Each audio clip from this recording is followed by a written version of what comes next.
الحمد لله والصلاة والسلام على رسول الله وعلى آله وصحبه وسلم تسليما كثيرا أما بعد رب اشرح لي صدري ويسر لي أمري واحلل عقدة من لساني يفقهوا قولي السلام عليكم ورحمة الله وبركاته আপনারা সবাইকে শুকরিয়া আপনারা এতক্ষণ সময় ধরে এখানে আসেন এই অনুষ্ঠানটি সফল করছেন আল্লাহ উত্তম জাযা দেন আয়োজক যারা আছেন তাদের সবাইকেও আল্লাহ উত্তম জাযা দেন বিশেষ করে মুফতি মনোহর ভাই এই পুরো আয়োজনের জন্য এবং আমাদেরকে এখানে আমন্ত্রণ জানানোর জন্য আল্লাহ তাকে উত্তম জাযা দেন এবং আমি শুকরিয়া জানাচ্ছি। আমি একটা গল্প দিয়ে শুরু করি বা একটা ঘটনা দিয়ে শুরু করি, সেটা হলো বিশ্ববিখ্যাত একটা কোম্পানি আছে অ্যাপল কোম্পানি।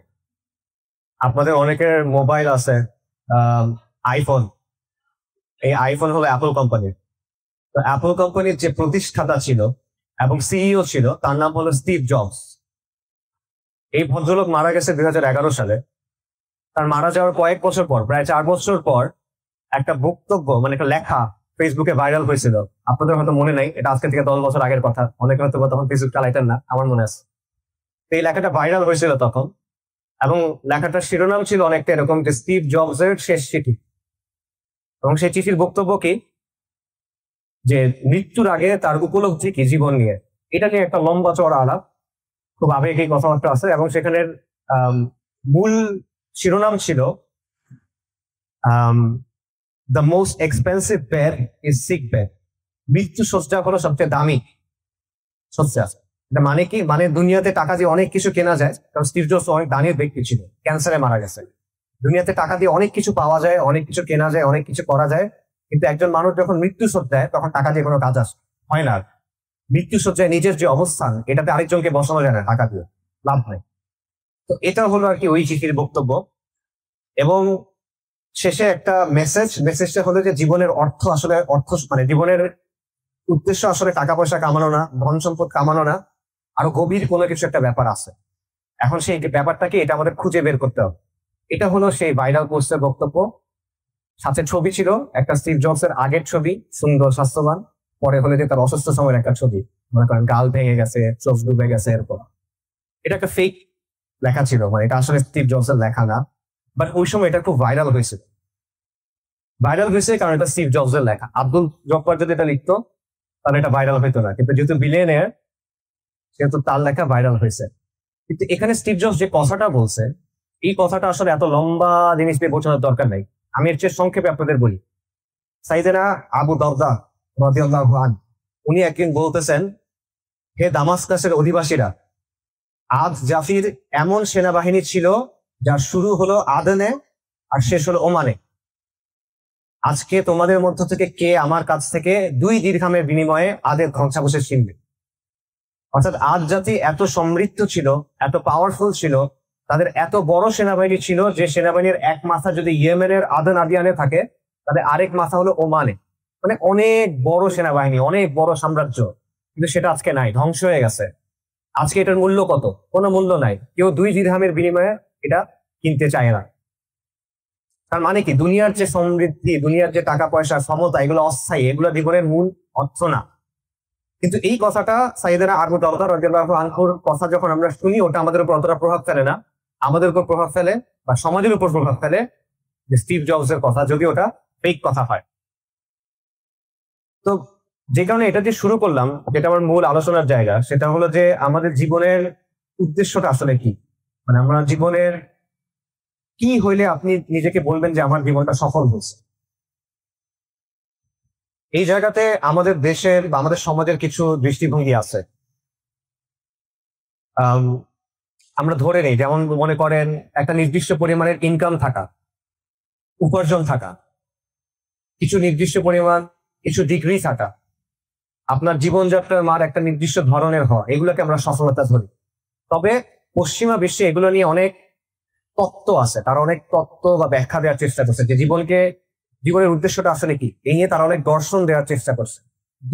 মোটা থেকে দুইটা দৃষ্টিভঙ্গি আছে, আমি একটু সংক্ষেপে বলি। প্রথম দৃষ্টিভঙ্গি, এটাকে বলা হয় উপযোগবাদ। শব্দটা কঠিন, অর্থটা সহজ। জীবনের অর্থ হলো, সফলতা হলো আনন্দ। জীবনে আমার যত বেশি সম্ভব আনন্দ পেতে হবে, আর কষ্টকে যত সম্ভব কমাইতে হবে। আনন্দ মানে আনন্দ, যে কোনো ধরনের আনন্দ, শরীরের আনন্দ এটা আনন্দ, অর্থের আনন্দ এটা আনন্দ, নিজেকে খুশি করা, যেই কাজটাতে আমার ভালো লাগে, খাওয়া হইতে পারে, শরীরের সুখ যেগুলো থাকে সেগুলো হতে পারে, এই সবগুলোকে আমি যত বাড়াতে পারবো এটা আমার জন্য তত ভালো। আর যেগুলোতে আমার কষ্ট হয় এগুলাকে আমি যত কমাতে পারবো তত ভালো। ঠিক আছে, সিম্পল, উপযোগবাদ, এটাকে হেইডেনের প্রিন্সিপালও বলা হয়, যে আনন্দকে সবচেয়ে বেশি পরিমাণ আনন্দ অর্জন করতে হবে জীবনে, আর কষ্টকে সবচেয়ে বেশি কমাইতে হবে। এটা হলো একটা জিনিস। আরেকটা দৃষ্টিভঙ্গি আছে, এটাকে বলা হয় সেলফ অ্যাকচুয়ালাইজেশন।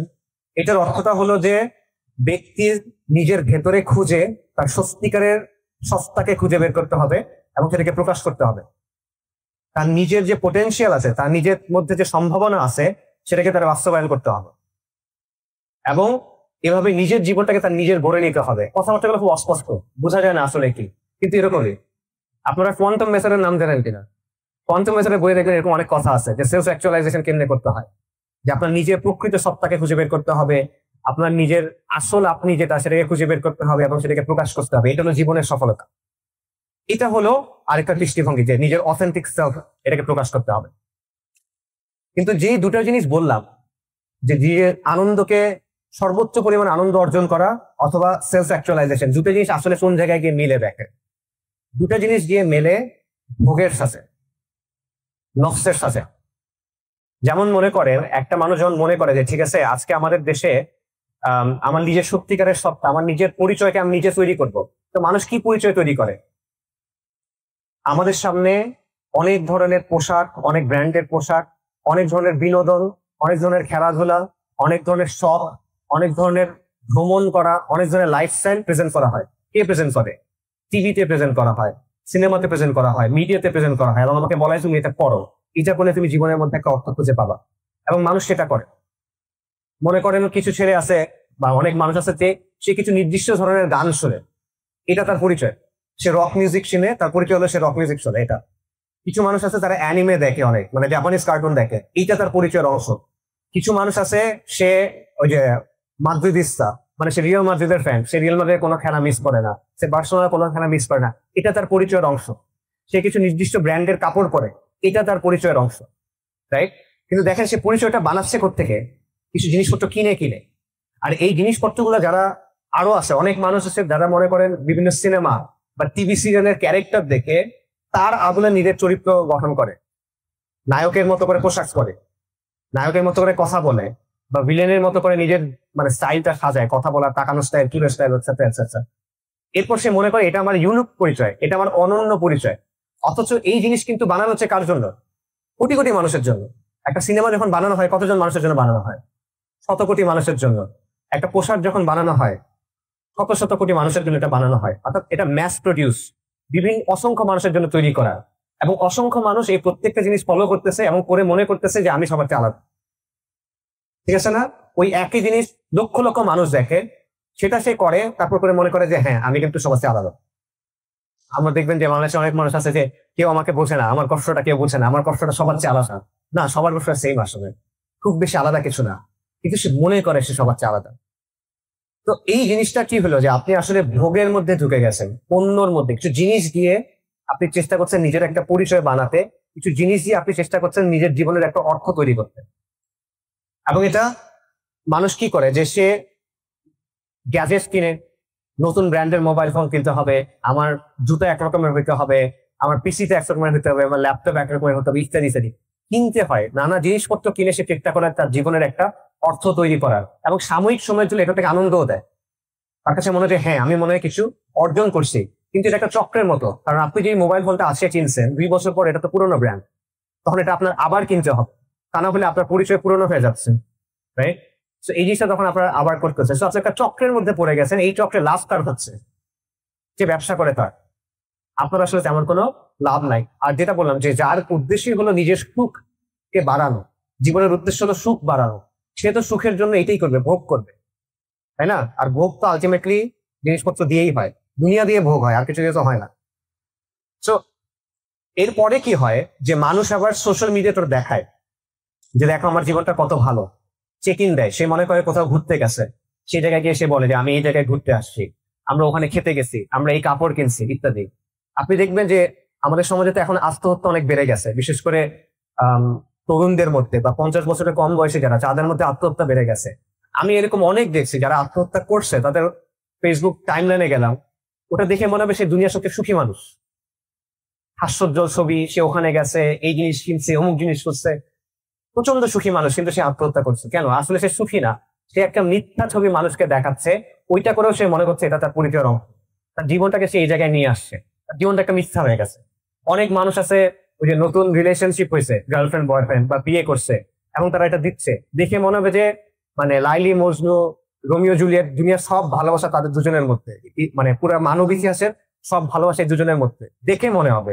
বাস্তবে দেখবেন যে ডিভোর্স হয়ে গেছে, বা একজন আরেকজনের সাথে চিট করতেছে, বা এটসেট্রা। এরকম একটা বিষয় হয়ে গেছে যে আপনি কি, আপনার পরিচয় কি, আপনার জীবনের উদ্দেশ্য কি, আপনার মাকসাদ কি, এটা আপনি নিচ্ছেন বাজারের কাছ থেকে, যে জিনিসটা ভোগ করার জন্য তৈরি করা হচ্ছে সেটা থেকে। আর এটার ভিত্তিতে আপনি নিজে নিজে একটা জিনিস বানাচ্ছেন যেটা ঠুনকো, যেটা টিকে না, ওটা আবার আপনি মানুষের সামনে উপস্থাপন করতেছেন। সো এই দুটা হলো পাশ্চাত্যের মানুষের জীবনের ব্যাপারে দৃষ্টিভঙ্গি। তাদের জীবনে যে সিদ্ধান্তগুলো হয়, তারা যেভাবে কাজ করে, তারা যেভাবে ভাবে, মোটা দাগে এই দুটোর ভেতরে আপনি দেখবেন এটা পড়ে যাবে। এবং এই জন্য আপনি অনেক ট্রেন্ড দেখবেন, যেমন ধরেন বিজ্ঞাপনের স্লোগান দেখবেন যে জাস্ট ডু ইট, যে তোমার যদি কিছু করতে ইচ্ছা করে জাস্ট ডু ইট, এত চিন্তা করার দরকার নাই, মানে নফসকে খুশি করো, তোমার মন চাইছে করে ফেলো, আরেকজনের ক্ষতি না করলেই হলো। তারপর মনে করেন একটা কথা আছে, স্লোগান আছে, আপনি অনেক ইনফ্লুয়েন্সারদের দেখবেন বলতে, ইউ অনলি লিভ ওয়ান্স, যে জীবন তো একটাই, তো জীবন যেহেতু একটাই, যা যা করার করে ফেলো, নিজেকে আটকায় রাখো না, নিজেকে বঞ্চিত করো না, তাই না? মানে সে হারাম করতে চায়, সে গুনাহ করতে চায়, এটা ব্যাখ্যাটা কি? জীবন তো একটাই, জীবনকে নিজেকে বঞ্চিত করে তো লাভ নাই। এটা হয়েছে জীবনের ব্যাপারে তাদের দৃষ্টিভঙ্গি। এখন আমাদের দৃষ্টিভঙ্গি কি? আমাদের দেশের অবস্থাটা কি? আমাদের তরুণদের একটা অংশ এভাবে চিন্তা করে, আপনি দেখবেন আমাদের তরুণদের একটা সিগনিফিকেন্ট অংশ এইভাবেই চিন্তা করে। এর বাইরে যারা আছে তারা কিভাবে চিন্তা করে? ধরেন মফস্বল শহরের কোন একজন ছেলে বা মেয়ে, তারা পড়াশোনা করলো, এইচএসসি দিল, তারপর শহরে যাবে, তাদের গোল কি এখন? একটা ভালো ইউনিভার্সিটিতে ভর্তি হওয়া, ইউনিভার্সিটিতে ভর্তি হয়ে তার একটা ভালো ফ্রেন্ড সার্কেল থাকবে, তার কিছু রিলেশনশিপ হবে, সে কিছু ওই যে বন্ধু আড্ডা গান টাইপের মজা টজা করবে, কিন্তু সিজিপিএ ভালো রাখতে হবে। সিজিপিএ ভালো রেখে সে মানে বের হবে, তারপর সে একটা চাকরি করবে, ভালো স্যালারির একটা চাকরি করবে, এর মধ্যে তার কয়েকটা রিলেশনশিপ আসবে যাবে, তারপর 30-32 বছর বয়সের দিকে গিয়ে সে একটা বিয়ে করবে, রাইট? এবং বিয়ে করার পর দুজনেই চাকরি করবে, কারণ তার একটা স্ট্যান্ডার্ড অফ লিভিং দরকার, তার নির্দিষ্ট একটা লাইফস্টাইল দরকার, তাই দুজনকে চাকরি করতে হবে। সেই চাকরি করবে এবং নানা জিনিসপত্র কিনে, নানা জায়গায় ঘুরতে গিয়ে, বছরে একবার সে দেশের বাইরে ঘুরতে যায়, তার ফ্ল্যাট আছে, তার গাড়ি আছে, তার বাড়ি আছে, তার সুন্দর পোশাক আছে, এই তো এই জিনিসটা দেখায় সে তার জীবনের সফলতা চিন্তা করে। এটা একটা। আরেকটা হলো মনে করেন ঢাকা, চট্টগ্রাম বা এই টাইপের শহরের যারা উচ্চ মধ্যবিত্ত, এই ফ্যামিলির ছেলে পেলে যারা, তাদের চিন্তাটা কি? ওই সেম, তারা হয়তো বা অনার্স পর্যন্ত পড়বে, তারপর দেশের বাইরে চলে যাবে, দেশের বাইরে গিয়ে কুফফারের সাথে থাকবে, কুফফারের মতো করে জীবন যাপন করবে। এই হলো জীবনের উদ্দেশ্য, জীবনের অর্থ, জীবনের সফলতা, এইটা হলে সে সফল। কিন্তু তাদের হিসাবে এটা আমাদের দেশের সমাজের অবস্থা, আমাদের বাবা মাদের অবস্থা এটা, তারা এভাবে চিন্তা করে। কিন্তু যে একটা ছেলের যদি এই জিনিসপত্রগুলো থাকে, বা তার মেয়ের যদি এই এই বিষয়গুলো থাকে, তারা জীবনে সফল। আমাদেরকে কি বলানো হয় দেখেন, যে লেখাপড়া করে যে গাড়ি ঘোড়া চড়ে সে, মানে লেখাপড়া আপনি কেন করতেছেন বলেন? গাড়ি ঘোড়া চড়ার জন্য। হাসির বিষয় না কিন্তু, দেখেন লেখাপড়া আপনি কিছু বোঝার জন্য করতেছেন না, কিছু জানার জন্য করতেছেন না, গাড়ি ঘোড়া চলার জন্য করতেছেন, মানে কেনার জন্য করতেছেন, টাকার জন্য করতেছেন, সম্মানের জন্য করতেছেন, দুনিয়া কামানোর জন্য করতেছেন, রাইট? এটা হলো আমাদের জীবনের বিষয়।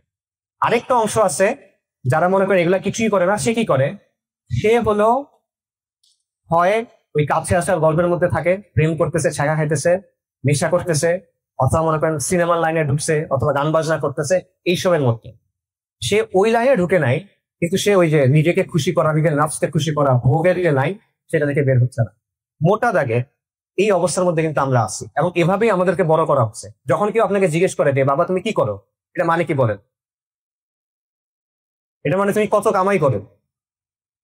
তুমি কি করো মানে কি? তুমি কত কামাই করো। কেউ যখন জিজ্ঞেস করে যে তোমার কেমন চলতেছে, কি অবস্থা, মানে তোমার লাইফস্টাইলটা এখন কেমন, তোমার স্ট্যান্ডার্ড অফ লিভিং কেমন কেমন, তাই না? এবং বাবা মারা কিভাবে চিন্তা করে, বা ছেলেরাও কিভাবে চিন্তা করে, আমার ডিগ্রিটা এখন কি শেষ? আচ্ছা, ডিগ্রি ভালো না হলে অ্যাটলিস্ট চাকরিটা ভালো হইতে হবে, তাই তো? চাকরি ভালো হইতে হবে বা কিছু না কিছু করতে হবে। তো এইভাবেই আমরা জীবনকে দেখতেছি, এইভাবে আমরা জীবনকে মাপতেছি, এইভাবে আমরা স্বপ্ন দেখতেছি। এবং আমরা একটা চক্রের মধ্যে আটকায় আছি।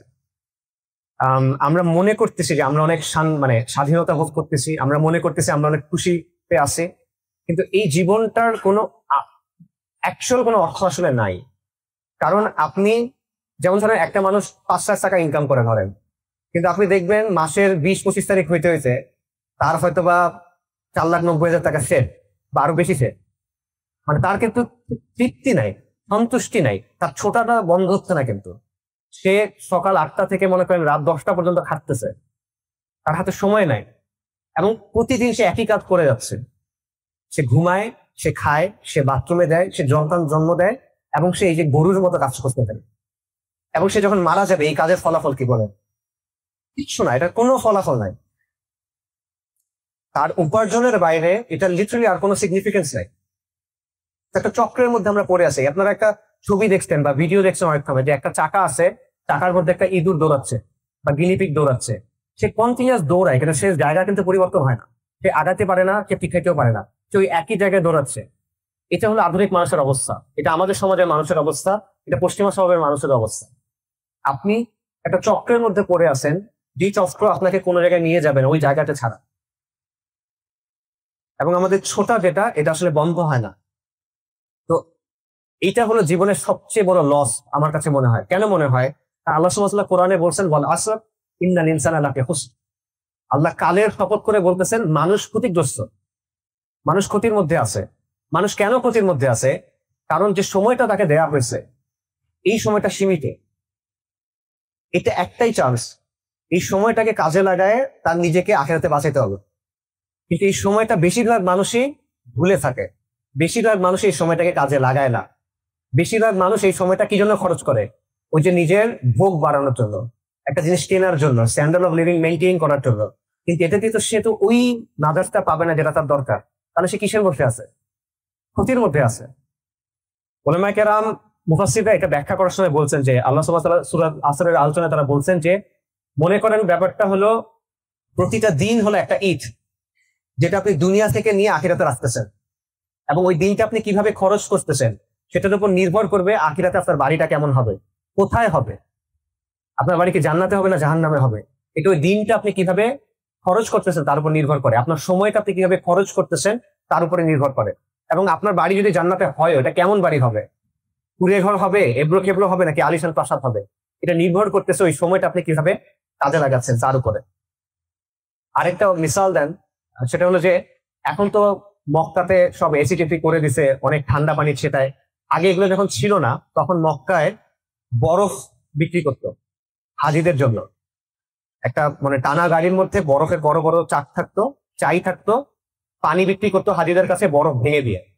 তো বরফ কিন্তু একটা নির্দিষ্ট সময় থাকবে, তারপর গলে যাবে, মানে গলতে থাকবে, একটা নির্দিষ্ট সময় থাকবে। তো আপনি যদি বড় বরফ বরফ নিয়ে বের হন, আপনার একটা নির্দিষ্ট সময়ের মধ্যে এটা বিক্রি করে ফেলতে হবে। এখন আপনি যদি বরফ বিক্রি না করে বসে আছেন, ভালো লাগতেছে না, মন টন ভালো নাই, আমি বসে আসছি, তখন কি হবে? বরফ গলতে থাকবে, আপনার ইনকাম কিন্তু আর হচ্ছে না তখন। তার মানে এটা লস। আপনার যে খোরাকি সেটা মক্কার নালার মধ্যে মিশে গেছে। তো জীবনটা এটা বরফের মতো, আপনি এটা যদি কাজে লাগান আপনি আখিরাত কামাই করতে পারবেন, কিন্তু কাজে যদি না লাগান তাহলে কি হবে? এটা ওই যে নালার মধ্যে চলে যাবে। এই জায়গা থেকে বর্তমানে আমরা যেভাবে জীবনকে দেখি, যা কিছু আমরা বললাম, আমাদের দেশের ব্যাপারে যদি বলি, আমাদের সমাজের ব্যাপারে বা পাশ্চাত্যের সমাজের ব্যাপারে যা কিছু বললাম, তাদের জীবনের ব্যাপারে যে দৃষ্টিভঙ্গি আমাদেরকেও শেখানো হয়, যেটা নিয়ে আমরা বড় হয়েছি অনেকে, সেটা ক্ষতি ছাড়া আর কি বলে? এখানে আপনি ক্ষতি ছাড়া আর কি কামাচ্ছেন বলেন? এই জায়গা থেকে আমাদের জীবনের উদ্দেশ্য নিয়ে চিন্তা করা উচিত। জীবনের উদ্দেশ্য কি এটা আল্লাহ আযজা ওয়া জাল্লা আমাদের বলে দিচ্ছেন। আল্লাহ সুবহানাহু ওয়া তাআলা কোরআনে বলেছেন, মামা খালাকুল জিন্না ওয়াল ইনসা ইল্লা লিয়াবুদুন। আল্লাহ জিন এবং মানব জাতিকে সৃষ্টি করেছেন কেবলমাত্র এই জন্য যে তারা আল্লাহর ইবাদত করবেন। সূরা যারিয়াতের আয়াত। আল্লাহ আমাদের সৃষ্টি করেছেন তার ইবাদতের জন্য এবং আমলের জন্য। আল্লাহ আমাদের পরীক্ষা করবেন। আল্লাযী খালাকাল মাউতা ওয়াল হায়াতা লিয়াবলুয়াকুম আহসানু আমালা। অর্থাৎ আল্লাহ সুবহানাহু ওয়া তাআলা বলতেছেন যে আল্লাহ মওত এবং জীবনকে সৃষ্টি করছেন যাতে তিনি পরীক্ষা করতে পারেন তোমাদের মধ্যে কে আমলে উত্তম। এবং এই যে আমল করতেছেন আপনি, এই আমলের একটা হিসাব করা হবে, এই আমলের উপর একটা পরীক্ষা করা হবে। ফামান ইয়া'মাল মিসকালা যাররাতিন খায়রান ইয়ারা ওয়া মান ইয়া'মাল মিসকালা যাররাতিন শাররান ইয়ারা। অর্থাৎ যে অনুপরিমাণ ভালো কাজ করবে সেটা তাকে দেখানো হবে, যে অনুপরিমাণ খারাপ কাজ করবে এটা তাকে দেখানো হবে। এটা হলো জীবনের উদ্দেশ্য, জীবনের বাস্তবতা। আল্লাহ সব বলে দিচ্ছেন। পরীক্ষা আসবে, পরীক্ষার প্রশ্ন কি, পরীক্ষায় কি করলে পাস করতে পারবেন সব বলে দেওয়া হবে। আমরা এগুলো তো জানি, জানার পরও আমরা এটা উপর আমল করি না, আমাদের মধ্যে এটার প্রতিফলন হয় না। এটা কেন হয় না? এটা কেন হয় না এটাও আল্লাহ আযজা ওয়া জাল্লা আমাদের বলছেন, বাল তুসিরুনাল হায়াতাদ দুনিয়া ওয়াল আখিরাতু খায়রুন ওয়া আবকা। কারণ তোমরা দুনিয়ার জীবনকে প্রাধান্য দাও। আমরা দুনিয়ার জীবনকে প্রাধান্য দেই, কিন্তু আখিরাতই হলো উৎকৃষ্ট এবং শ্রেষ্ঠ। চিন্তা করে দেখেন, যা কিছু আমি এতক্ষণ বললাম, আপনি আসলে কিসের জন্য ছুটতেছেন বলেন? আপনি কিছু ভোগ করতে চান, বস্তু দুনিয়া। আপনি ক্ষমতা চান, দুনিয়া। আপনি খ্যাতি চান, দুনিয়া, তাই তো? এটার পিছনে আপনি কনফিডেন্সলি ছুটতেছেন এবং আপনি আখিরাতকে এটার জন্য ডাউনগ্রেড করতেছেন। আপনি এটাকে বেশি প্রাধান্য দিতে গিয়ে আখিরাতের দিকে তাকাচ্ছেন না। কাফেরদের কথা তো বাদই দিলাম, আমাদের জন্য এই অবস্থাটা, এটা আমাদের বাস্তবতা, রাইট? এবং এটা করতে করতে কি অবস্থা, আমরা এই যে নিজেকে খুশি করা, নিজের নফসকে খুশি করা, নিজের ইচ্ছা পূরণ করা, এটাকে আমরা আমাদের জীবনের মানে মূল চালিকা শক্তি বানায় ফেলছি। আমার কাছে এটা করতে ইচ্ছা করতেছে, আমার এটা লাগবে, এটাকে আমার মূল মাপকাঠি বানায় ফেলছি।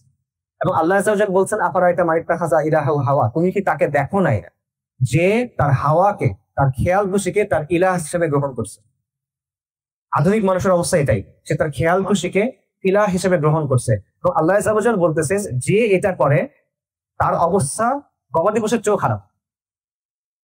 যে তার খেয়াল খুশিকে তার ইলাহ হিসেবে গ্রহণ করতেছে বা খেয়াল খুশিকে তার চালিকা শক্তি হিসেবে গ্রহণ করতেছে। অন্যদিকে আধুনিক পৃথিবী আমাকে বলছে এটা হলো স্বাধীনতা, ঠিক আছে? কিন্তু এই স্বাধীনতার শেষে কি? এই স্বাধীনতা আপনাকে সন্তুষ্টি দিবে কিনা?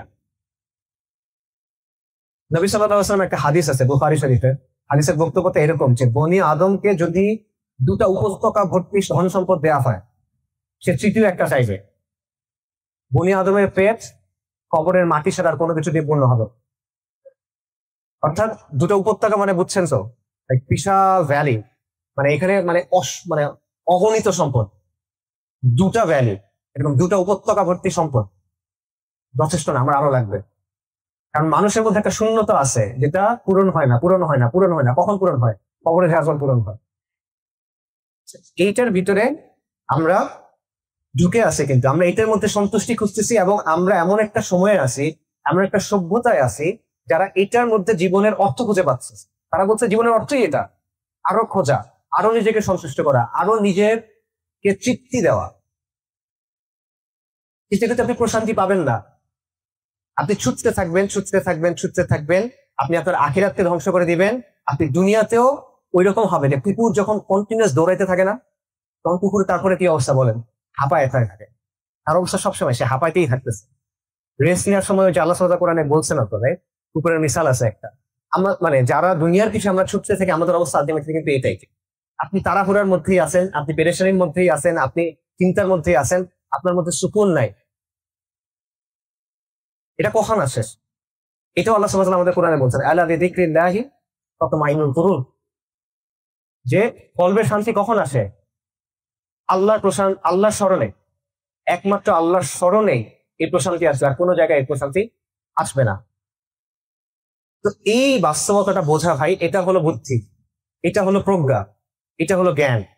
এই বিষয়টা বোঝা। একটা মানুষ কখন আপনি বলবেন যে এই মানুষটা বিজ্ঞ, এই মানুষটা প্রাজ্ঞ, এই মানুষটা বুঝদার, এই মানুষটা বুদ্ধিমান, যখন তার বুঝ তাকে এতটুকু পর্যন্ত নিয়ে আসবে যে হ্যাঁ, আমার আল্লাহ এই কথাগুলো আমাকে বলছেন, উনি বলছেন এটা আমার জীবনের উদ্দেশ্য, এইভাবে আমার জীবনটা চালাতে হবে।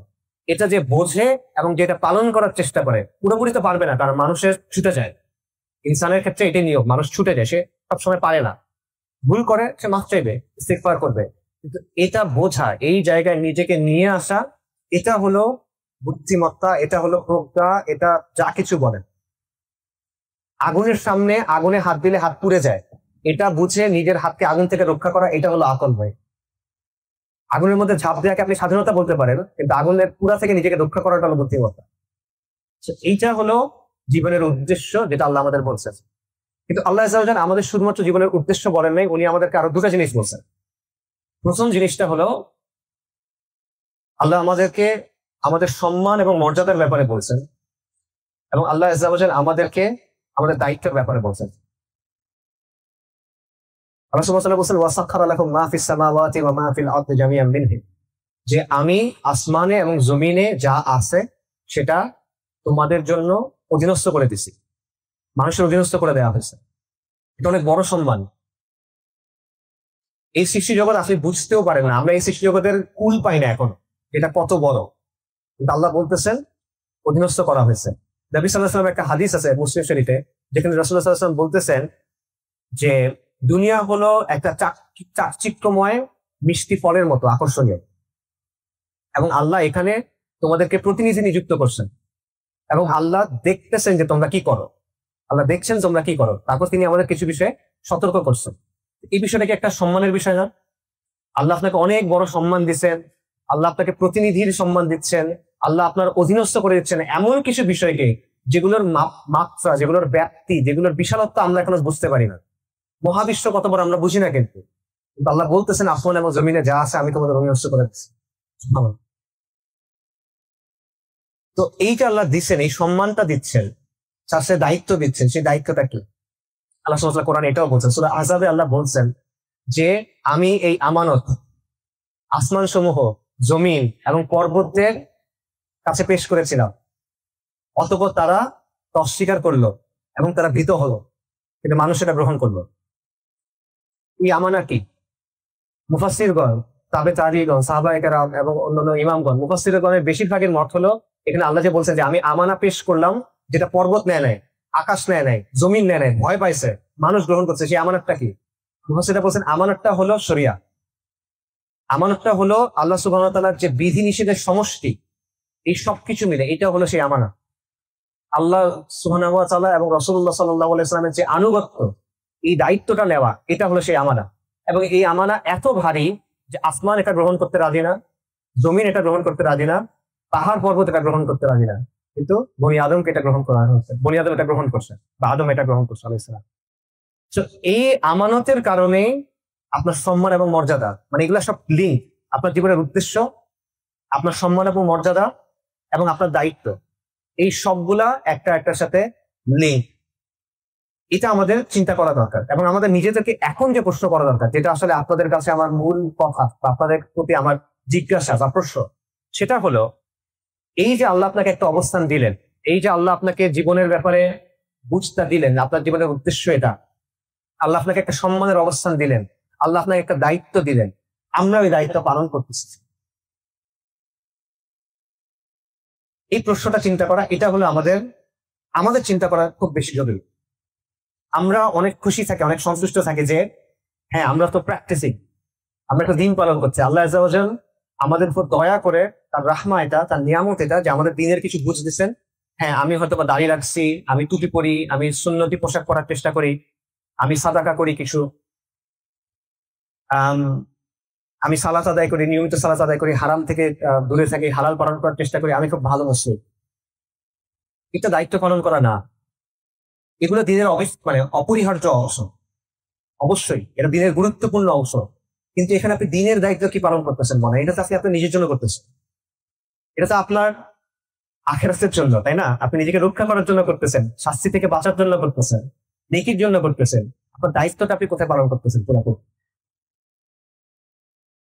আয়েশা রাদিয়াল্লাহু আনহা থেকে একটা এরকম বর্ণনা আছে যে সাহাবায়ে কেরাম রাসূলুল্লাহ সাল্লাল্লাহু আলাইহি ওয়াসাল্লাম যখন হাঁটতেন, সাহাবায়ে কেরাম বলতেন যে ওনার সাথে আমাদের তাল মিলাতে কষ্ট হতো, এত দ্রুত হাঁটতেন। এত দ্রুত কেন হাঁটতেন? কারণ ওনার কাজ আছে, ওনার একটা মিশন আছে, ওনার একটা গন্তব্য আছে, ওনার একটা কাজের জন্য দুনিয়াতে আসতেন, এবং ওনার পুরো জীবনটা হলো এই কাজটা করার জন্য। ওনার নষ্ট করার মতো সময় নেই। আমাদের মিশন কি? আপনার কাজ কি? আপনার গন্তব্য কি? কোন জিনিসটা আপনি করতে চান? প্রত্যেকটা মানুষের সেটা থাকা উচিত। একটা ব্যবসা প্রতিষ্ঠান তৈরি হয়, তারা 50 বছরের প্ল্যান করে, মিশন স্টেটমেন্ট, আগামী 5 বছরের প্ল্যান, আগামী 6 মাসের প্ল্যান, আগামী 10 বছরের প্ল্যান। যখন আপনি চাকরিতে যোগ দেন, আপনাকে বলে যে 10 বছর পর তুমি নিজেকে কোথায় দেখতে চাও, প্রশ্ন করে না এটা চাকরির ইন্টারভিউতে? আপনার দিনের ব্যাপারে আপনার মিশন কি ভাই? আপনি 10 বছর পর আল্লাহর সাথে আপনার সম্পর্কের জায়গায় নিজেকে কই দেখতে চান বলেন? আপনি মৃত্যুর আগে আল্লাহর সাথে সম্পর্কের ব্যাপারে নিজেকে কোথায় দেখতে চান? আর আপনি দিনের জন্য কি চান বলেন? দিন ইসলামের জন্য আপনার মিশন কি?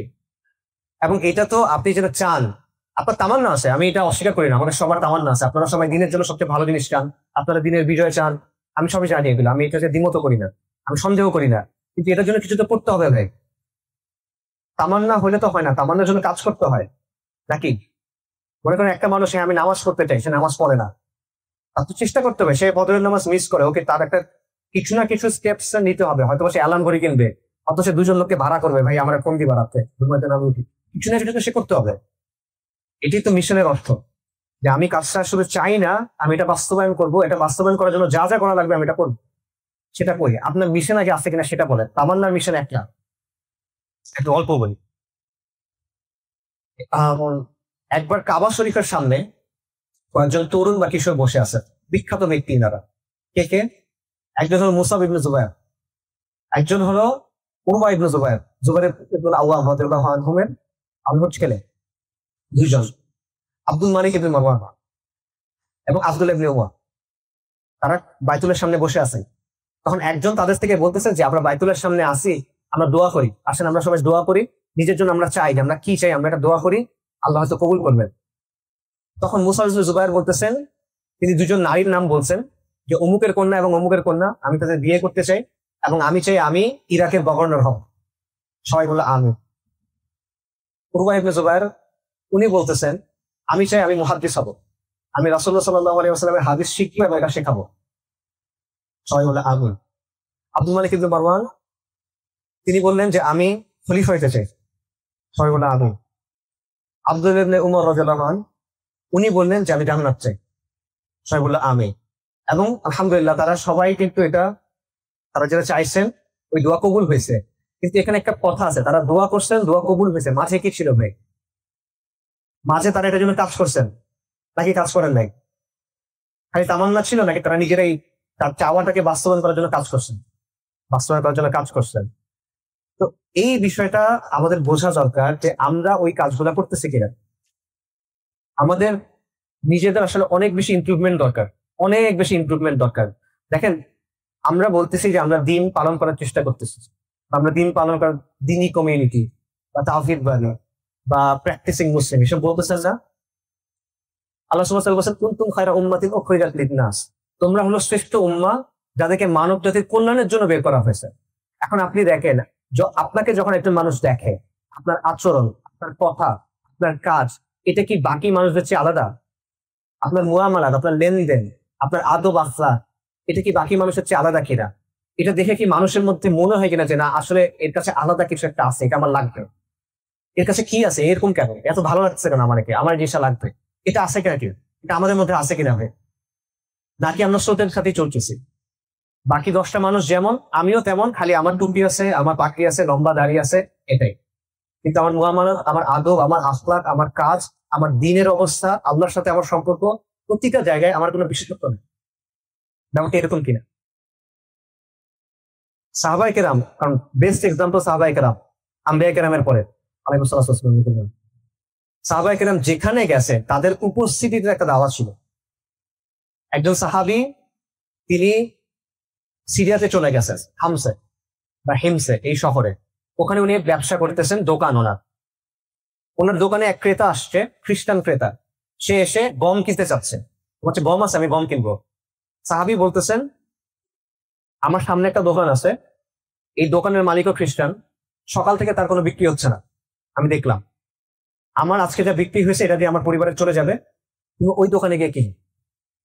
অর্থাৎ খ্রিস্টান ক্রেতা আসছে, সাহাবী তাকে খ্রিস্টান বিক্রেতার কাছে পাঠাইছে, নিজে বিক্রি করেন উনি। খ্রিস্টান ক্রেতা গেল, কিনে আবার আসলো। তখন সাহাবী জিজ্ঞেস করছেন যে তুমি কি তোমার জিনিস পাইছো? হ্যাঁ আমি পাইছি, কিন্তু আমার আরেকটা জিনিস লাগবে। কি লাগবে?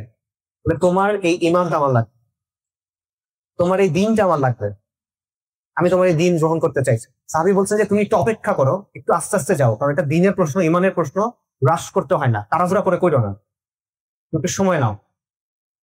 উনি বলছে যে না আমি সময় নিব না, আমার মন সাক্ষী দিচ্ছে যে এই যে আচরণ, তুমি তোমার নবীর সাহাবী, নবীর সাহাবী যদি এরকম হয়, ওই নবী কেমন ছিল, আর নবী যদি এমন হয় তাহলে ওই দিনটা কেমন, এটা আমার লাগবে। তখন সেই লোক ইসলাম গ্রহণ করছে। এটা হলো দিনের দাওয়ার বিষয়টাকে, মানে আপনার আচরণ, আপনার আখলাক, আপনার উপস্থিতি ইটসেলফ একটা দাওয়া। উনি কিন্তু দাওয়া করেন নাই, মানে আমরা যে হচ্ছে দাওয়া করি ভাই একটু শোনো কথা বলি, এটা কিন্তু না, কিচ্ছুই করেন নাই, সে ইসলাম গ্রহণ করছে। কেন? কারণ তার মধ্য দিয়ে দিনের যে সৌন্দর্য এটা ফুটে উঠছে। এখন আপনি নিজেকে প্রশ্ন করেন ভাই, আমি নিজেকে প্রশ্ন করি, আপনারা সবাই নিজেকে প্রশ্ন করেন ভাই, আপনি অনেক কথা নিজের জন্য বলতেছেন, আল্লাহ আপনাকে অনেক বুঝ দিচ্ছেন যেটা আল্লাহ অনেক মানুষকে দেন নাই। আল্লাহ আপনাকে এখানে আসার তৌফিক দিচ্ছেন, আল্লাহ আপনার অনেক কিছু জানার তৌফিক দিচ্ছেন, এটা অনেক বড় বড় মানুষ পায় নাই ভাই। ওটা দিয়ে আপনি কি করলেন? এটা দিয়ে আপনি কি করছেন? এটার কি পরিবর্তন আসছে আপনার মধ্যে? আপনাকে দেখে কি মানুষ দিনের প্রতি আকৃষ্ট হয় না দূরে সরে যায়? আপনার আচরণ দেখে, আপনার আখলাক দেখে, আপনার উপস্থিতি থেকে এটা কি দিনের একটা দাওয়া হিসেবে কাজ করে, নাকি এটা জাস্ট কিছুই না? যদি ওইভাবে আমরা দিনকে গ্রহণ করি, তখন আমাদের কথা, আমাদের কাজ, আমাদের উপস্থিতি প্রত্যেকটা দিনের জন্য একটা খেদমত হয়ে যাবে ইনশাআল্লাহ। কিন্তু এভাবে আমরা করি না, এটা হলো বাস্তবতা। তো এই জায়গাটাতে আমাদের চিন্তা করা দরকার। এবং এই জায়গাটাতে আমরা যে উম্মা নিয়ে ফিকির করি না, উম্মা নিয়ে কষ্ট হয়, আপনার ফিলিস্তিন নিয়ে আপনার কষ্ট হয়, আরাকান নিয়ে আপনার কষ্ট হয়, কাশ্মীর নিয়ে আপনার কষ্ট হয়, উইকুর নিয়ে কষ্ট হয়, রাইট? অবশ্যই কষ্ট তো হবে, এটা ইমানের বিষয়। এই জায়গায় আমরা কি বলি? আমরা যদি সান্ত্বনা দিই যে হ্যাঁ, ইসলাম বিজয়ী হবে, যা কিছুই হোক ইসলাম একদিন বিজয়ী হবে। আজকে ফিলিস্তিনে বনি ইসরায়েলের যারা বংশধর, তারা গণহত্যা চালাচ্ছে পুরো পৃথিবীর সামনে, আমরা তেমন কিছু করতে পারছি না, কিন্তু আমরা জানি যে ইসলাম বিজয়ী হবে। এটা সত্য, মিথ্যা না। নবী সাল্লাল্লাহু আলাইহি ওয়াসাল্লামের অনেক হাদিস আছে, যে হাদিসগুলোতে এমন কিছু বিজয়ের কথা বলা হয়েছে যে বিজয় এখন আমরা দেখি নাই, তার মানে এগুলো পরবর্তীতে আসবে। আমরা জানি যে এই দিন পুরো পৃথিবীতে রাজত্ব করবে, তো ইসলামের তো অবশ্যই বিজয় হবে। কিন্তু প্রশ্নটা ইসলাম বিজয় হওয়া নিয়ে ভাই না, প্রশ্ন হচ্ছে এই বিজয় আপনার ভূমিকা কি হবে। আমরা মনে করি যে ইসলামের বিজয় হবে মানে আমার সব সমাধান, মনে সমস্যার সমাধান হয়ে গেল মনে হয়। কথাটা সত্য না, কিন্তু ইসলামের বিজয় আপনার জন্য একটা সমস্যা হইতে পারে। শোনেন, ইসলামের বিজয়ের আগে কি আসবে বলেন? পরীক্ষা আসবে। পরীক্ষা ছাড়া তো বিজয় আসবে না। আল্লাহ রসুল সাল্লাল্লাহু আলাইহি ওয়াসাল্লামকে আল্লাহ পরীক্ষা ছাড়া বিজয় দিচ্ছেন কিনা? দেন নাই। পরীক্ষা আসবে তো, ওই পরীক্ষা আপনি পাশ করতে পারবেন কিনা ভাই, আপনি জানেন কিনা? আপনার ইমান আমলের কি অবস্থা ভাই? আপনার পরিবার ওই পরীক্ষা পাশ করতে পারবে কিনা? আপনার পরিবার, আপনার কমিউনিটি এই পরীক্ষায় পাশ করতে পারবে কিনা? তাদেরকে আপনি কি অবস্থায় রাখছেন? তাদের চোখের সামনে ক্রমাগত কুফর, শিরক, বিদআত, ফাহিশা, জাহেলিয়াত তাদের মাথায় ঢুকানো হচ্ছে কন্টিনিউয়াসলি। শিক্ষা থেকে শুরু করে সবকিছুতে। হালাল হলো কঠিন, হারাম হলো সহজ। কুফর হলো সিস্টেম, হলো কালেম। ইসলামের নিজামের কথা বলা হলো অপরাধ। এই সবকিছু হলো বাস্তবতা। তা আপনি কিভাবে মনে করতেছেন যে যখন চূড়ান্ত সংঘাতের সময়টা আসবে, যখন অ্যাকচুয়াল মানে পরীক্ষার সময়টা আসবে, আপনি পাশ করে যাবেন? আপনি কিভাবে বুঝতেছেন যে ওই সময়টাতে আপনার কোনো সমস্যা হবে না? আপনি তো প্রস্তুতি নেন নাই ভাই।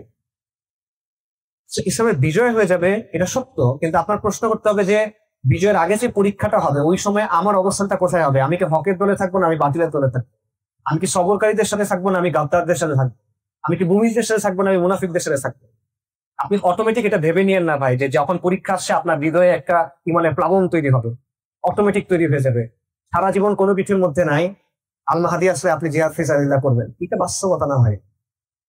সেই পরীক্ষায় বাঁচতে পারবে কিনা এটা চিন্তা করা জরুরি। সাইদ কুতুব রাহিমাহুল্লাহর একটা খুব সুন্দর কথা আছে। সাইদ কুতুব রাহিমাহুল্লাহ বলতেছেন যে মানুষ বিজয় নিয়ে অনেক চিন্তা করে না, যে দিনের বিজয় কখন আসবে। সাইদ কুতুব বলছেন যে বিজয় মাথার উপর ঝুলে আছে, বিজয় আল্লাহর পক্ষ থেকে মাথার উপর ঝুলে আছে, এটা অপেক্ষা করতেছে কুনের জন্য। আল্লাহ বলবেন কুন ফায়াকুন, হও আর হয়ে যাবে। এটা ঝুলে আছে, এটা নিয়ে চিন্তা করার দরকার নাই, ব্যস্ত হওয়ার দরকার নাই। তুমি চিন্তা করো তোমার অবস্থা কি হবে। তুমি চিন্তা করো যে তুমি হকের পক্ষে থাকবে না বাতিলের পক্ষে থাকবে। এই বিষয়টা আমাদের চিন্তা করা দরকার। আমাদের ইমানি হালতের জায়গা থেকে আমাদের চিন্তা করা দরকার। আল্লাহর সাথে আমাদের সম্পর্ক কেমন সেই জায়গা থেকে আমাদের চিন্তা করা দরকার। সমাজে আমাদের ভূমিকাটা কেমন, আমরা সমাজের সাথে কিভাবে যাই, কিভাবে ইন্টারঅ্যাক্ট করি, সেই জায়গা থেকে এটা আমাদের চিন্তা করা দরকার। এখন এইখানে ভাইরা একটা কথা বলেন, অভিযোগ করেন যে ভাই আমি তো একা, আমি কি করব, আমার তো পরিবেশ নাই, এই টাইপের একটা কথা তারা বলে। আমি মনে করি এটা আসলে যৌক্তিক অজুহাত না। কেন যৌক্তিক অজুহাত না? কারণ আল্লাহ আযজা ওয়া জাল কোরআনে যখন নবী সাল্লাল্লাহু আলাইহি ওয়াসাল্লাম এবং সাহাবায়ে কেরাম রাদিয়াল্লাহু আনহুম আজমাইন তাদের বর্ণনা দিচ্ছেন সূরা ফাতহে, তখন তিনি বলতেছেন যে তাদের দৃষ্টান্ত হলো এমন চারা গাছের মতো যেখান থেকে কচি পাতা উদ্গত হয়েছে, তারপর শক্ত হয়েছে, অতঃপর পুষ্ট হয়েছে, অতঃপর সেই চারাগাছ স্বীয় কাণ্ডের উপর মজবুত হয়েছে। আল্লাহ সুবহানাহু ওয়া তাআলা বলতেছেন যে তাদের উদাহরণ মানে হলো রাসূলুল্লাহ সাল্লাল্লাহু আলাইহি ওয়াসাল্লাম নিজে কাজটা শুরু করছেন, তিনি চারা লাগাইছেন, এরপর চারাটা বড় হয়েছে, শক্ত হয়েছে। কিভাবে? রাসূলুল্লাহ সাল্লাল্লাহু আলাইহি ওয়াসাল্লাম এবং সাহাবায়ে কেরাম একে অপরকে সহায়তা করার মাধ্যমে, তাদের দৃঢ় এবং মজবুত ভাবে তারা যখন একে অপরকে সহায়তা করছেন, এটা তাদেরকে শক্তি দিছে, মজবুতি দিছে, এবং তারা নিজের অবস্থানে শক্ত অবস্থান নিতে পারছেন। যখন একজনের উপর বিপদ হয়েছে সবাই একসাথে আদায় আসছে। কিন্তু শুরুটা তো রাসূলুল্লাহ সাল্লাল্লাহু আলাইহি ওয়াসাল্লাম করছেন, তাকে তো কেউ সে তৈরি করে দিয়ে যায় না, রাইট? এবং আপনারা পরবর্তীকালে যদি যতগুলো তাজদিদি আন্দোলন দেখেন বা দাওয়াতি আন্দোলন দেখেন, যেটাই বলেন, আপনি দেখবেন এভাবেই তো শুরু হয়েছে। কাউকে না কাউকে রাষ্ট্র শুরু করতে হয়েছে, কেউ তো এসে তৈরি করে দেন নাই, আকাশ থেকে তো ছিঁড়ে পড়ে নাই। এখন আপনি বলবেন যে এটা তো রাসূলুল্লাহ সাল্লাল্লাহু আলাইহি ওয়াসাল্লাম করছেন, আমি তো রাসূলুল্লাহ সাল্লাল্লাহু আলাইহি ওয়াসাল্লাম না। কিন্তু এই যুক্তির খণ্ডন আল্লাহ সাল্লাল্লাহু আলাইহি ওয়াসাল্লাম কোরআনে দিয়েছেন। আল্লাহ কি বলছেন? লাকাদ কানা লাকুম ফি রাসূলিল্লাহি উসওয়াতুন হাসানাহ, তোমাদের জন্য সর্বোত্তম আদর্শকে সর্বশ্রেষ্ঠ কার মধ্যে আছে? রাসূলুল্লাহ সাল্লাল্লাহু আলাইহি ওয়াসাল্লামের মধ্যে। এবং আল্লাহ কি বলছেন? ওয়া মান ইয়াতাওয়াক্কাল আলাল্লাহি ফাহুয়া হাসবুহ, যে আল্লাহর উপর তাওয়াক্কুল করে আল্লাহ তার জন্য যথেষ্ট। এবং আমরা জানি যে আল্লাহ কাউকে লা ইউকাল্লিফুল্লাহু নাফসান ইল্লা উসআহা, আল্লাহ কাউকে তার সাধ্যের বেশি বোঝা দেন না, তাই না? ব্যক্তিকেও দেন না, উম্মতকেও দেন নাই। আমরা যে অজুহাত গুলো দিচ্ছি এগুলা কিন্তু টিকতেছে না ভাই। তো এই ব্যাপারটা ভাই বোঝাটা খুব জরুরি। আমি শুরু যেটা করছিলাম আবার বলি, আপনার জীবনের উদ্দেশ্য কি আল্লাহ আপনাকে বলছেন, আল্লাহ আপনাকে একটা সম্মানের অবস্থান দিচ্ছেন, আল্লাহ আপনাকে একটা দায়িত্ব দিচ্ছেন। এই দায়িত্ব আপনি পালন করার জন্য কি করতেছেন ভাই? আপনার মিশনটা কি? দিনের জন্য আপনি কি করবেন? আপনি আল্লাহর সাথে এটা ঠিক করছেন কিনা? আল্লাহর সাথে আপনার বোঝাপড়া হয়েছে কিনা? কারণ এই সময়টা চলে যাবে, এই সময়টাই আপনার কাছে আছে। এই সময়টার মধ্য দিয়ে আপনার এমন কিছু অর্জন করতে হবে যেটা দেখায় আপনি আল্লাহর কাছ থেকে নাজাত পাইতে পারবেন, যেটা দেখায় আপনি বলবেন যে আল্লাহ আমাকে মাফ করে দেন, যেটা দেখায় আপনি জাহান্নাম থেকে রক্ষা পাবেন। সময় এটাই, এর মধ্য দিয়ে আপনার এটা করতে হবে। এটা আমরা চিন্তা করতেছি কিনা? আমার মতে আমরা এটা চিন্তা করি না। আমাদের জীবনের সবচেয়ে গুরুত্বপূর্ণ সময়টা আমরা কি করি? আমরা অর্থহীন তর্কের মধ্যে নষ্ট করি। বেশ যারা দিনের বুঝ পায় নাই তারা তো মনে করেন হারামের পিছে দৌড়ায় নষ্ট করে, নফসের পিছে দৌড়ায় নষ্ট করে, দুনিয়ার পিছনে ছুটে নষ্ট করে। আল্লাহ যাদেরকে রাহমা করছেন, তাদেরকে নিয়ামত দিচ্ছেন, ইমানের নিয়ামত, হিদায়াতের নিয়ামত, তারা কি করে? তারা ছোট ছোট তর্ক, ছোট ছোট মতবিরোধ, অর্থহীন আড্ডা, অর্থহীন বিষয়, এগুলোর পিছনে সে সময় নষ্ট করতেছে। অথচ আমাদের সুযোগ ছিল এই দিনের সমর্থনে আদায় আসার, আমাদের সুযোগ ছিল এই দিনের জন্য কাজ করার, আমাদের সুযোগ ছিল ইতিহাসের অংশ হওয়ার। দেখেন, আমি আপনাদের জাস্ট একটা উদাহরণ দিই। আমাদের যে দেশ, আমাদের যে সমাজ, এখানে অনেক সমস্যা না? আমাদের দেশের মানুষের অনেক পেরেশানি। এখন সবচেয়ে বড় পেরেশানি কি? বা গত কয়েক বছর ধরে যে মানুষের শাসন নিয়ে পেরেশানি, তার মানে দুনিয়াবী নিরাপত্তা নিয়ে, অর্থনীতি, সমাজনীতি, স্থিতিশীলতা, নানা বিষয় নিয়ে তার পেরেশানি, এত পেরেশানি। কিন্তু এবং এই পেরেশানির বিষয়ে চিন্তা করতে করতে সে তার আখিরাতকে ভুলে গেছে, কমপ্লিটলি ভুলে গেছে, নষ্ট করতেছে, সমাজের অবস্থা থেকে স্পষ্ট। এই সবগুলোর সমাধান কিন্তু আল্লাহ আযজা ওয়া জাল্লা আমাদেরকে দিচ্ছেন। যখন দিন কায়েম থাকে তখন আখিরাত সংরক্ষিত হয়, দুনিয়াটাও সংরক্ষিত হয়। অনেক প্রমাণ আছে। আমি আপনাদের জাস্ট একটা এক্সাম্পল দিই। উমর রাদিয়াল্লাহু আনহু, তার উমর রাদিয়াল্লাহু আনহুর খিলাফতের সময় অসংখ্য এরকম ঘটনা আছে যে শাসনটা আসলে কিরকম হতে পারে এবং এটা কিভাবে সমাজের কল্যাণ নিয়ে আসতে পারে দুনিয়াতে এবং আখিরাতের জন্য। উমর রাদিয়াল্লাহু আনহু তার শাহাদাতে, তার মৃত্যুর 4 দিন আগে উনি বলতেছেন যে আল্লাহ আযজা ওয়া জাল্লা যদি আমাকে হায়াত দেন তাহলে মুসলিম উম্মার প্রত্যেক পরিবারের নারীকে আমি ভাতা দিব, ইয়েমেনের পাহাড়ের বেদিনকেও আমি বাইতুল মাল থেকে টাকা দিব। এটা উনি বলতেছেন। মদিনাতে একবার কিছু পর্যটক আসছে, বাইরের থেকে মানুষ আসছে, উনি তাদের খেদমত করতে গেছেন, খালিফা খেদমত করতে গেছেন। সাথে করে কাকে নিয়ে গেছেন? আব্দুর রহমান ইবনে আওফ রাদিয়াল্লাহু আনহু। আব্দুর রহমান ইবনে আওফ রাদিয়াল্লাহু আনহু কে আশারে মুবাশশারার একজন, যাদেরকে জান্নাতের প্রতিশ্রুতি দেওয়া হয়েছে সেই 10 জনের একজন, এবং সাহাবীদের মধ্যে যারা সবচেয়ে ধনী তাদের মধ্যে একজন হলো উসমান রাদিয়াল্লাহু আনহু, একজন হলো আব্দুর রহমান ইবনে আওফ রাদিয়াল্লাহু আনহু, মাল্টিমিলিয়নার। এই লোককে উনি নিয়ে গেছেন, খলিফা আর ধনী ব্যক্তি নিয়ে গেছেন যে এই পর্যটকদের খেদমত করার জন্য। সেখানে গিয়ে এক মা কান্না করতেছে, মা উনি দেখছেন অনেক মানুষ আসছে, এক মহিলা তার বাচ্চা কান্না করতেছে, অনেকক্ষণ কান্না করতেছে। তো ওনারা গিয়ে বললেন যে তোমার বাচ্চার কান্না থামাও। কান্না থামে না, কান্না করতেছে করতেছে। তখন বলে যে তুমি কেমন মা যে তোমার বাচ্চা এতবার কান্না করে? তো মহিলা তো জানে না এটা খালিফা। মহিলা বলতেছে যে আমি চেষ্টা করতেছি বাচ্চা বুকের দুধ খায়, আমি চেষ্টা করছি বাচ্চা বুকের দুধ ছাড়াইতে। কেন? কারণ আমিরুল মুমিনিন বলছেন যে মুসলিম উম্মার মধ্যে যত বাচ্চা বুকের দুধ ছাড়ার পরে সবার জন্য একটা করে ভাতা আছে, মানে সরকার টাকা দিবে বুকের দুধ ছাড়ার পর পরিমাণে বয়স একটা নির্দিষ্ট পরিমাণ হওয়ার পরে সরকার থেকে ভাতা দেওয়া হবে। এই জন্য আমি তাকে বুকের দুধ ছাড়ানোর চেষ্টা করতেছি।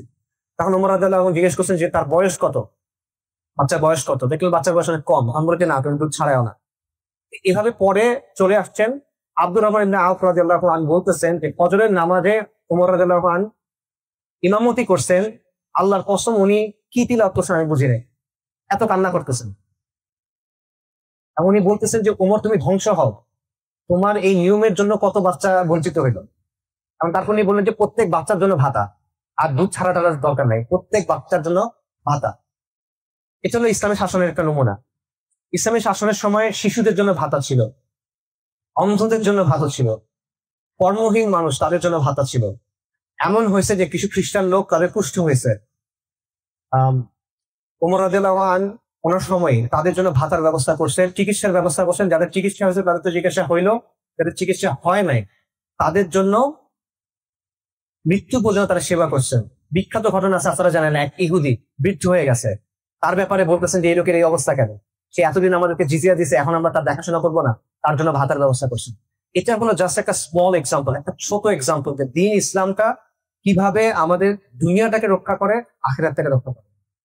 এই দিনের মুখাপেক্ষী আপনার এই সমাজ, এই দিনের মুখাপেক্ষী আপনার এই জমিন, এই দিনের মুখাপেক্ষী আপনার এই সময়। এবং এই দিনটা যে এত ভালো এটা সবাই বুঝতেছে না, এটা বাস্তব। কিন্তু আপনার সমাজের 10টা মানুষকে যে জিজ্ঞেস করেন তারা কিন্তু বুঝে না, তারা কিন্তু বুঝে না যে এটা তাকে সমাধান দিতে পারে। এই বুঝটা একটা অনেক বড় নিয়ামত। এই নিয়ামত আল্লাহ কাকে দিচ্ছেন? আপনাকে দিচ্ছেন। কিন্তু আপনি কি করছেন এই নিয়ামত নিয়ে বলেন?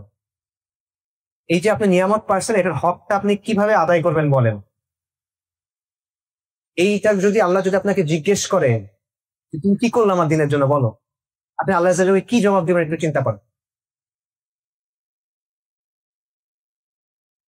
রাসূলুল্লাহ সাল্লাল্লাহু আলাইহি ওয়াসাল্লামের নবুয়তের সময় মক্কায় একটা লোক ছিল, রুকানা ইবনে আবি ইয়াজিদ, মানে খুব রেসলার, মল্লযোদ্ধা বাংলা বলে, মানে রেসলার, কুস্তিগির, এবং তার সাথে কেউ পারে না এরকম।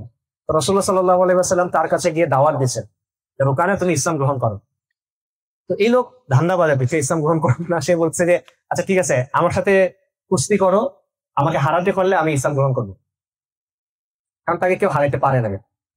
রাসূলুল্লাহ বলছেন আসলে? হ্যাঁ। তো রাসূলুল্লাহ সাল্লাল্লাহু আলাইহি ওয়াসাল্লাম কিন্তু কুস্তি না, তিনি কুস্তি করছেন এবং ওই লোক হারছে। একবার, দুইবার, তিনবার, কয়েকবার সে হারছে, এবং হারার পর সে অবাক হয়ে গেছে যে কি হচ্ছে। তো রাসূলুল্লাহ বলছেন যে তুমি এটা তো অবাক হচ্ছ, তুমি যদি আমাদের সাথে থাকো তুমি এর চেয়ে অনেক বেশি বিস্ময়কর জিনিস দেখবে। মানে তুমি যদি দিনের সাথে থাকো তুমি এর চেয়ে অনেক বেশি বিস্ময়কর জিনিস দেখবে। এটা বাস্তবতা। এই দিন তো বিস্ময়কর জিনিস দেখানোর জন্য আসছে। এই দিন কিসরা এবং কায়সারের প্রাসাদ ভেঙে দিচ্ছে না, এই দিন পূর্ব থেকে পশ্চিমে বিস্তৃত হয়েছে না, এই দিন এখনকার সময় ফিরাউন নমরুদ তাদেরকে পরাজিত করছে না, আমেরিকা পরাজিত হয়েছে না 20 বছর পরে। এই দিন আরো অনেক কিছু দেখাবে। আল্লাহর কসম, এই দিন আপনাকে অনেক বিস্ময়কর জিনিস দেখাবে। আপনি যদি এই দিনের সাথে থাকেন, আপনি যদি এই দিনেরকে নিজের মিশন বানান এবং এটাকে আপনার জীবন বানান, আপনি অনেক বিস্ময়কর জিনিস দেখতেন। আল্লাহ আপনাকে দেখাবে। আল্লাহ আপনাকে এখনকার সময় যারা রোম তাদের পরাজয় দেখাবে, আল্লাহ আপনাকে ইসলামের বিজয় দেখাবে। আল্লাহ এই উম্মতকে অনেক এই দিন পুরা দুনিয়াতে কায়েম হবে, এই বিজয়গুলো আল্লাহ আমাদের দেখাবেন। এই প্রজন্মে না হলে আবার পরে দেখাবেন। এবং ইনশাআল্লাহ আমি এটা আসলেই মনে করি আল্লাহ আপনাদের ইতিহাসে সাক্ষী করবেন।